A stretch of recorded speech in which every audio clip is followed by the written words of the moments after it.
Assalamualaikum warahmatullahi wabarakatuh. Perkenalkan, nama saya Salarila Oktavianti. Saya dari kelas 2B D4 Manajemen Pemasaran. Di sini saya akan menjelaskan materi tentang uji normalitas, regresi, dan korelasi. Pertama-tama yang harus kita siapkan adalah menyiapkan data terlebih dahulu untuk kita olah datanya. Nah, di sini saya sudah mempunyai data yang akan saya olah datanya. Pertama-tama kita buka SPSS-nya, lalu kita pilih yang variabel view. Pada tabel name, kita ketikkan X, lalu kita beralih ke tabel desimal, kita nolkan. Nah, lalu kita pindah ke tabel label. Nah, itu kita tuliskan konsumsi kalori per hari atau kalori.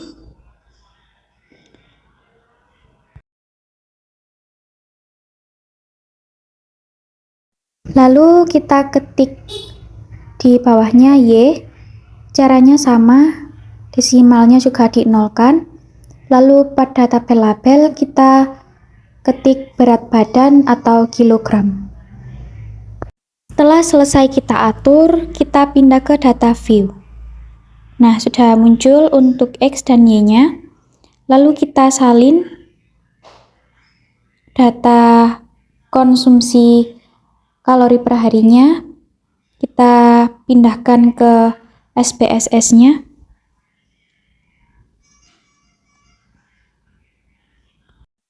Lalu jangan lupa juga kita salin yang data Y-nya, data berat badannya, kita salin ke SPSS-nya.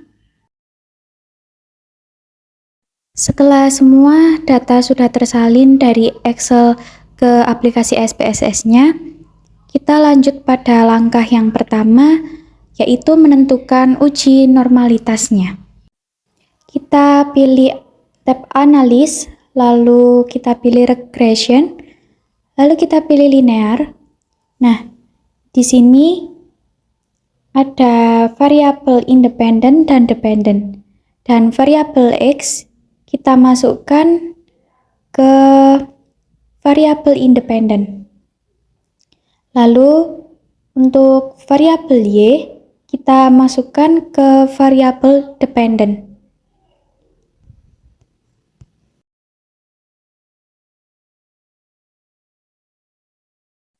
Jika sudah, kita pilih opsi save, lalu pilih residuals, kita checklist yang up standardize. Setelah itu kita pilih continue. Setelah itu kita pilih option OK. Setelah kita mengklik OK, maka akan keluar data outputnya. Kita kembali ke data view, lalu di situ ada tabel yang bernama res_1, yang dimana itu adalah tabel residu. Selanjutnya kita pilih analyze, lalu kita pilih yang non-parametric test, lalu legacy dialogs, kita pilih yang pilihan one sample KS. Setelah muncul seperti ini, selanjutnya kita pilih yang unstandardized residual.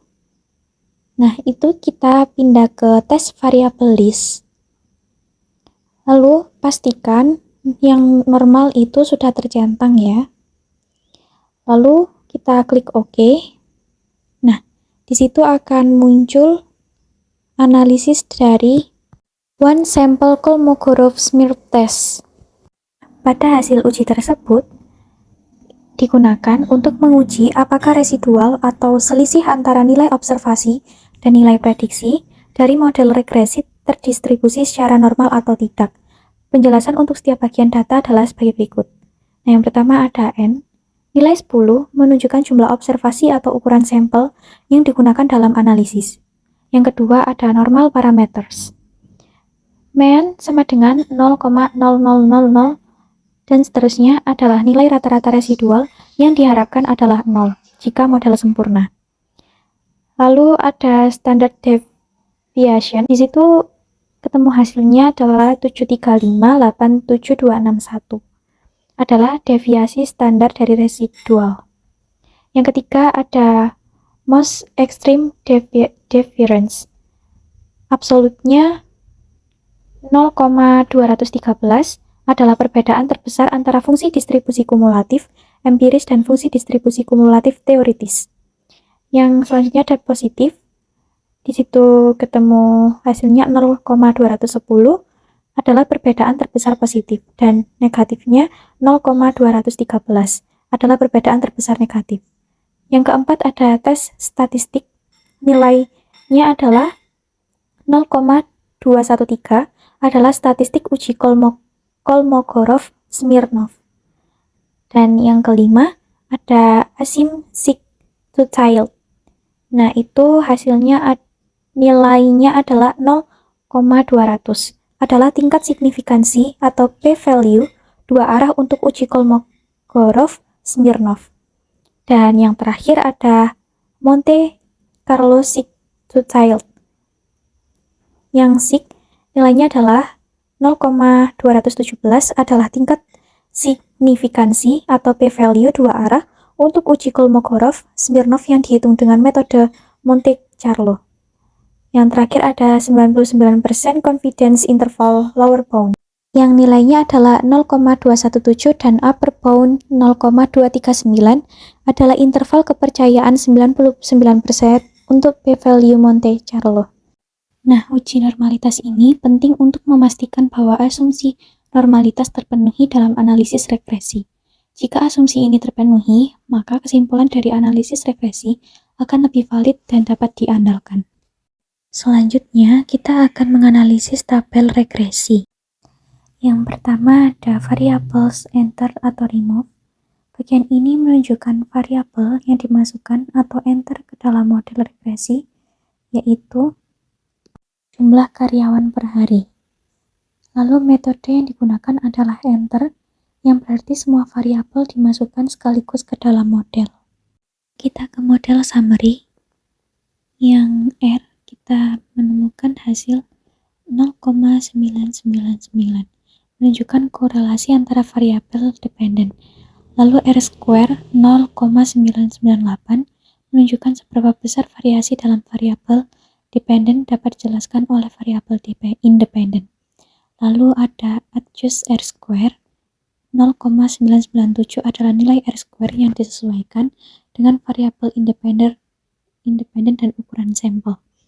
Lalu yang terakhir ada STD error of the estimate 0,781 menunjukkan seberapa jauh nilai-nilai observasi menyimpang dari garis regresi. Yang selanjutnya adalah ANOVA. Bagian ini menguji signifikansi model regresi secara keseluruhan.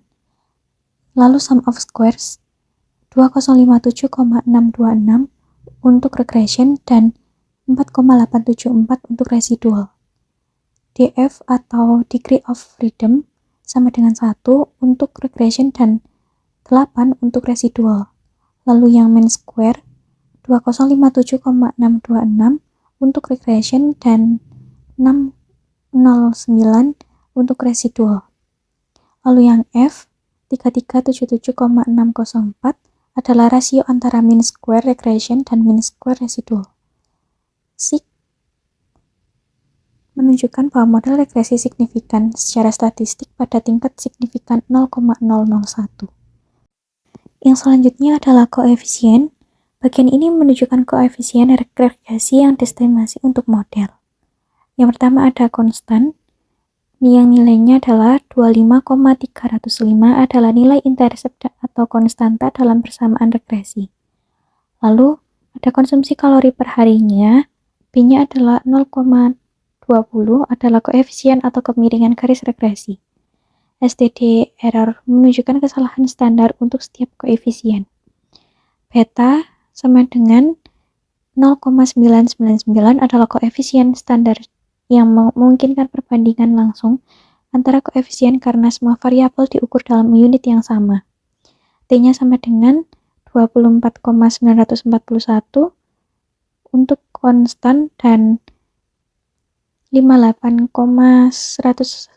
untuk konsumsi kalori per hari adalah nilai statistik T untuk menguji signifikansi setiap koefisien.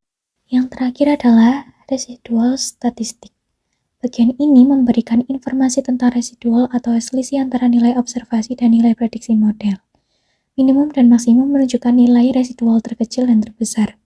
Mean sama dengan 0,000 menunjukkan rata-rata residual yang diharapkan adalah 0 jika model sempurna. STD definition sama dengan 15,120 menunjukkan seberapa besar residual menyimpan dari rata-rata, dan N sama dengan 10 adalah jumlah observasi dalam data. Selanjutnya kita akan melakukan analisis korelasi. Yang pertama, kita pilih analyze, lalu ke correlate, lalu pilih bivariate. Nah, jika sudah tampilannya seperti ini, maka kita bisa memasukkan variabel X dan Y ke dalam kotak variabel, lalu kita pilih opsi OK. Nah, di situ akan muncul output correlation. Korelasi terdapat korelasi positif yang sangat kuat atau 0,999 antara konsumsi kalori per hari dan berat badan. Korelasi ini signifikan secara statistik pada tingkat signifikansi 0,01 atau p-value. Hasil ini didasarkan pada sampel dengan 10 observasi. Sekian penjelasan dari saya. Jika ada kurang dan lebihnya mohon dimaafkan.